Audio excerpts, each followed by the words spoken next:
tindak pidana kerjasama sewa-menyewa peralatan processing pelebur timah di wilayah IUP PT Timah Tbk dengan memberikan sarana dan fasilitas kepada pemilik smelter dengan dalih menerima atau menyalurkan dana CSR yang tentunya untuk keuntungan ilegal. pribadi. 1.000 tambang ilegal. Mulai tanggal 1 September kemarin, saya perintahkan TNI, Polri, Bea Cukai bikin operasi besar-besaran di Bangka Belitung. Menutup yang selama ini hampir 80% hasil timah tiap tahun diselundupkan tiap tahun. 80% timah kita tutup dan nyelundupnya macam-macam. Ada yang pakai kapal, ada yang pakai ferry, ada yang pakai. Sekarang tutup, tidak bisa keluar. Sampan pun tidak bisa keluar. Assalamualaikum warahmatullahi wabarakatuh. Perkenalkan, nama saya Laila Anjani. Saya dari Fakultas Ekonomi dan Bisnis Islam, Program Studi Ekonomi Syariah, Institut Agama Islam Abdul Saleh Sarolangun. Di sini saya akan membahas kasus korupsi 271 triliun dan momentum pembenahan sektor sumber daya alam. 271 triliun raib dari kekayaan negara. Kasus korupsi ini mengguncang negara dan mencoreng wajah keadilan Indonesia. Benarkah kekayaan alam kita dikelola untuk masyarakat atau hanya untuk segelintir orang-orang yang berkuasa? Kasus ini terjadi di Bangka Belitung, di mana penambangan ilegal ini dilakukan secara masif oleh oknum pejabat PT Timah Tbk, pengusaha, dan aparat lainnya. Mereka memanipulasi izin untuk memperkaya diri.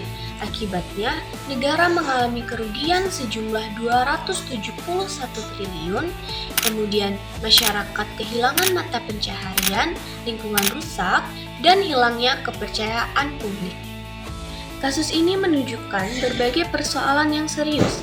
Yang pertama, penyalahgunaan wewenang oleh para pejabat. Yang kedua, kerusakan lingkungan akibat penambangan ilegal. Yang ketiga, ketimpangan ekonomi, di mana segelintir orang merasakan, sedangkan rakyat menanggung akibatnya. Wakil rakyat naik Mercy, rakyat ngajar rakyat ing, wakil rakyat makan sate, rakyatnya makan tempe. Korupsi seperti ini bukan hanya kejahatan ekonomi, tetapi juga kejahatan moral yang menghancurkan keadilan. Kasus korupsi ini berkaitan erat dengan Pancasila, terutama dengan sila kelima, yakni keadilan sosial bagi seluruh rakyat Indonesia. Sila ini menuntun kita agar kekayaan alam digunakan sebesar-besarnya untuk kemakmuran rakyat. Namun, kasus korupsi timah ini menghancurkan nilai luhur tersebut. Ketika para pejabat dan pengusaha memperkaya diri, rakyat justru kehilangan haknya dan kesejahteraannya. Inilah bentuk nyata dari kehilangan keadilan sosial yang seharusnya menjadi dasar kehidupan berbangsa.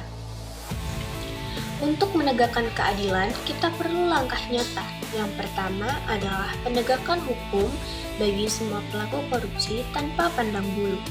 Yang kedua, audit transparan sektor sumber daya alam, agar rakyat tahu bagaimana kekayaan negara dikelola. Yang ketiga, pemulihan lingkungan dan pemberdayaan bagi masyarakat yang terdampak. Selain itu, pendidikan anti korupsi harus ditanamkan agar generasi muda tumbuh dengan integritas.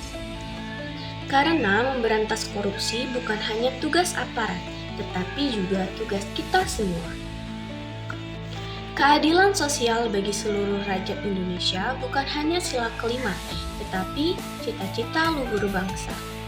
Saat kita jujur, adil, dan bertanggung jawab, maka nilai Pancasila dapat hidup dalam tindakan, bukan hanya dalam sekedar kata. Jujur, adil, dan amanah kunci pemberantasan korupsi.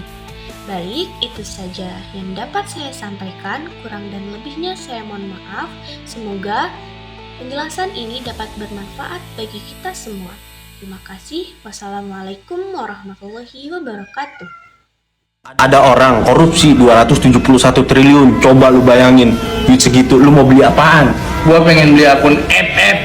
Jangan beli akun FF, beli yang lain aja, duit lu kan banyak. Lu mau apa? Emang kalau gua minta dia balik lagi bisa? Ya udah beli akun FF, beliin gua.